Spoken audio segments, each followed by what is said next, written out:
Crônicas do Amanhecer, por Feijão Centro Espírita Allan Kardec de Balneário Gaivota, 20 de dezembro de 2020. Maria, José, Darth Vader é um astronauta? Este ano, o presépio do Vaticano não agradou a todos. A Praça de São Pedro, no Vaticano, hospedou alguns presépios pouco ortodoxos ao longo dos anos. O de 2020, que inclui um astronauta e uma personagem muito parecida com o Darth Vader de Star Wars, está entre os mais polêmicos. Na sexta-feira, dia 11 de dezembro, o Papa Francisco inaugurou o presépio do Vaticano, um dos mais fora da caixa já apresentados. Este ano, vê-se na Praça de São Pedro uma série de figuras de cerâmica em tamanho real que mereceram a desaprovação de muitos dos que por lá passaram. De acordo com o Vaticano News, as esculturas fazem parte de uma coleção feita por alunos e docentes de uma escola de arte em Castelli, uma cidade na região de Abruzzo, em Itália. O Catholic Herald publicou um artigo no qual descreve o presépio como comicamente horrível.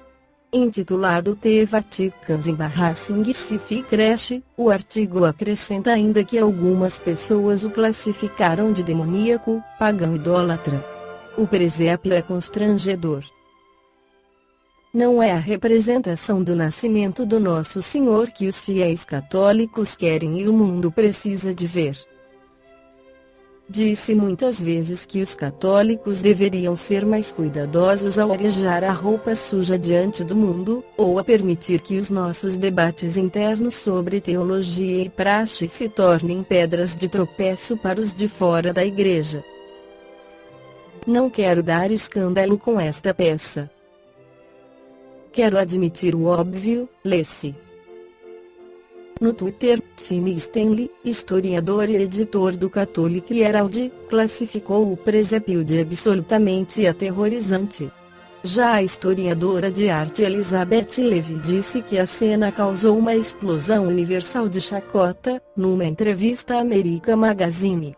A Igreja Católica tem uma incrível tradição de beleza e, no entanto, depois de um ano de dificuldades, colocamos algo que faz as pessoas gozarem com Jesus, acrescentou.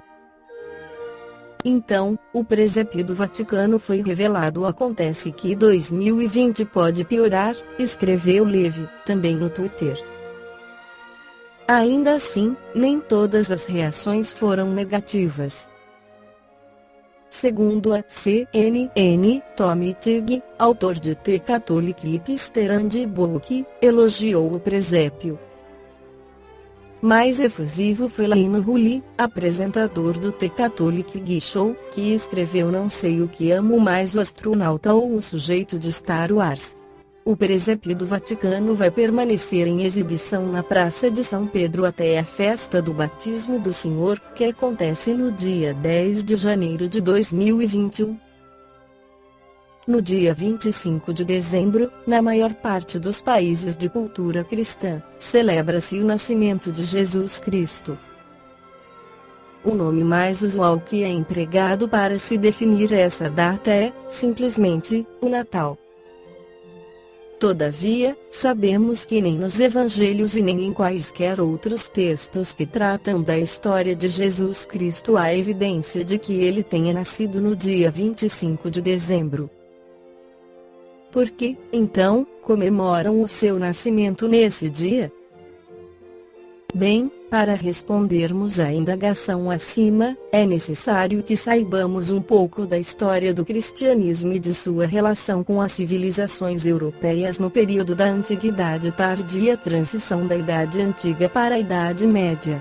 Após a morte e ressurreição de Cristo, por volta de 33 d.C., as primeiras comunidades cristãs formaram-se ainda no Oriente Médio, mas logo se disseminaram para outras regiões, como a Ásia Menor e a Anatólia, que compreendia domínios do Império Romano com grande influência da cultura helenística.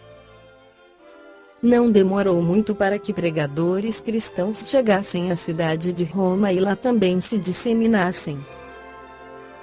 Foi nesse contexto de expansão do cristianismo dentro dos domínios do Império Romano que as datas de celebração aos antigos deuses romanos foram assimiladas e transformadas pelos cristãos. Uma dessas datas era o 25 de dezembro, dedicado ao deus Mitra, uma divindade solar. O culto oficial a Mitra foi instituído pelo imperador Aureliano em 273 d.C. O dia 25 de dezembro, a partir de então, ficou conhecido como o dia do Natalis Solis Invicti, nascimento do Sol Invencível. Na medida em que a parte ocidental do Império Romano deteriorava-se com as invasões bárbaras, o cristianismo passou a ter mais espaço e mais influência. Assim, a data dedicada a Mitra foi convertida no dia do nascimento de Jesus. O presépio, espécie de maquete que encena o nascimento de Cristo, foi criado por São Francisco de Assis no século XIII e é utilizado até hoje. Na cidade italiana de Greccio, em 1223, o primeiro a usar a manjedoura com figuras esculpidas em tamanho natural, foi São Francisco de Assis. A história conta que o santo, numa de suas longas noites de oração, lia um trecho de São Lucas sobre o nascimento de Jesus. Hoje inúmeros presépios são montados todos os anos nos lares, shoppings, comércios, cidades, praças, entre outros espaços, visando aproximar as pessoas quanto à importância da vida cristã e dos valores familiares, que são os pilares da mensagem viva de amor e perdão, exemplificados por Jesus. A palavra presépio em hebraico significa manjedoura dos animais e indica com frequência o estábulo, local de animais. Em A Gênese, Allan Kardec esclarece que as palavras de Jesus não passarão porque em todos os tempos serão verdadeiras.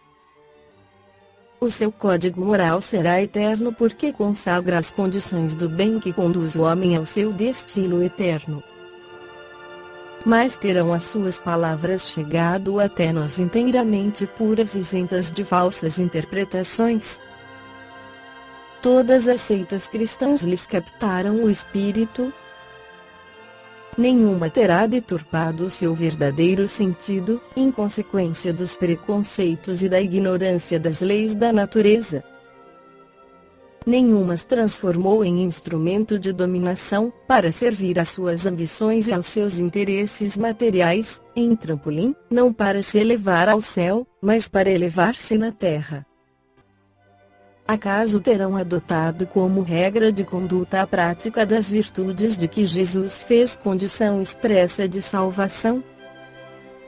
Todas estarão livres das censuras que ele dirigiu aos fariseus do seu tempo. Todas, finalmente, tanto na teoria como na prática, serão a expressão pura da sua doutrina. Por ser única, a verdade não pode achar-se contida em afirmações contrárias e não há razão para que Jesus imprimisse duplo sentido às suas palavras. Se, pois, as diferentes seitas se contradizem, se umas consideram verdadeiro que outras condenam como heresias, é impossível que todas estejam com a verdade. Se todas houvessem apreendido o sentido verdadeiro do ensino evangélico, todas se teriam encontrado no mesmo terreno e não existiriam seitas. O que não passará é o verdadeiro sentido das palavras de Jesus. O que passará é o que os homens construíram sobre o sentido falso que deram a essas mesmas palavras. Tendo por missão transmitir aos homens o pensamento de Deus, somente a sua doutrina, em toda a pureza, pode exprimir esse pensamento. Foi por isso que ele disse: toda planta que meu Pai Celestial não plantou será arrancada. Esta foi a crônica do amanhecer de 20 de dezembro de 2020. Por Feijão Centro Espírita Allan Kardec de Balneário Gaivota. Que a paz esteja com todos.